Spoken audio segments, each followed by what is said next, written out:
បាទជំរាបសួរគ្រូបាទជំរាបសួរហ៊ុនបាទគ្រូខ្ញុំឃើញលោកគ្រូបង្ហោះនៅក្នុង status ដាក់ថាមានតែការសិក្សាទេទើបអាចផ្លាស់ប្ដូរវាសនាកូនក្មួយបានរៀនងាយទទួលបានការងារ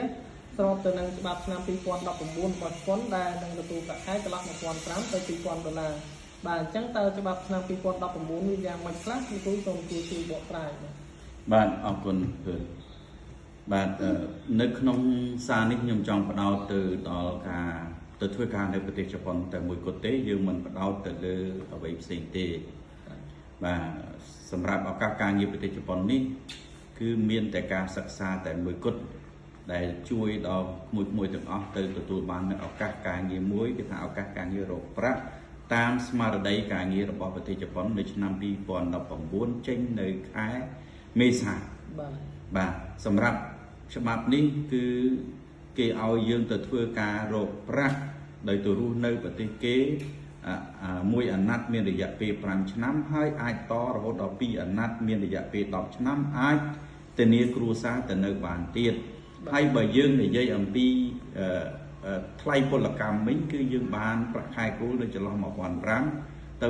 $1,600ដល់ថែមម៉ោងថែមអីយើងអាចរករហូតដល់2,000ឬ2,000ជាងអាស្រ័យទៅតាមការថែមម៉ោងហើយនឹងតាមឋានៈទុននីតិដែលយើងទទួលបានហើយតើនៅក្នុង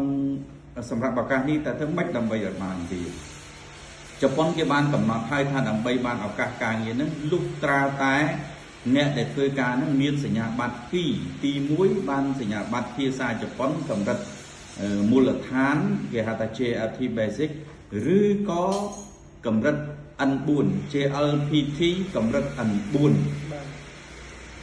នឹងទទួលបាននៅសញ្ញាបត្រជំនាញការងារមួយទៀតដែលទទួលស្គាល់ដោយខាងជប៉ុនមិនមែនសញ្ញាបត្រជំនាញហ្នឹងដោយទទួលស្គាល់តែខាងខ្មែរទេមានទទួលស្គាល់ដោយថាប្រទេសជប៉ុនបាទអញ្ចឹងហើយសួរថាធ្វើម៉េចដើម្បីបានសញ្ញាបត្រហ្នឹងវាអត់មានអ្វីក្រៅពីឆ្លងកាត់ការរៀននោះទេវាត្រូវតែរៀនប៉ុន្តែសួរថារៀនប្រមាណអត់បាទខ្ញុំបានវាស់វែងហើយនៅក្នុងការរៀនដើម្បីទៅបានសញ្ញាបត្រកម្រិត JFT Basic ហ្នឹងគឺមានប្រមាណចិត្តប្រហែលជា1000ពាក្យនិងវេយ្យាករណ៍ហើយដែលយើងមកបែងចែក1000ហ្នឹងចែកជាថ្ងៃណាចែកជាថ្ងៃ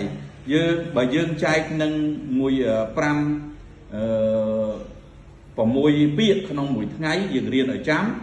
គឺវាអត់ដល់បានខែទុំជា5-6ខែទេប៉ុន្តែបើយើងចែក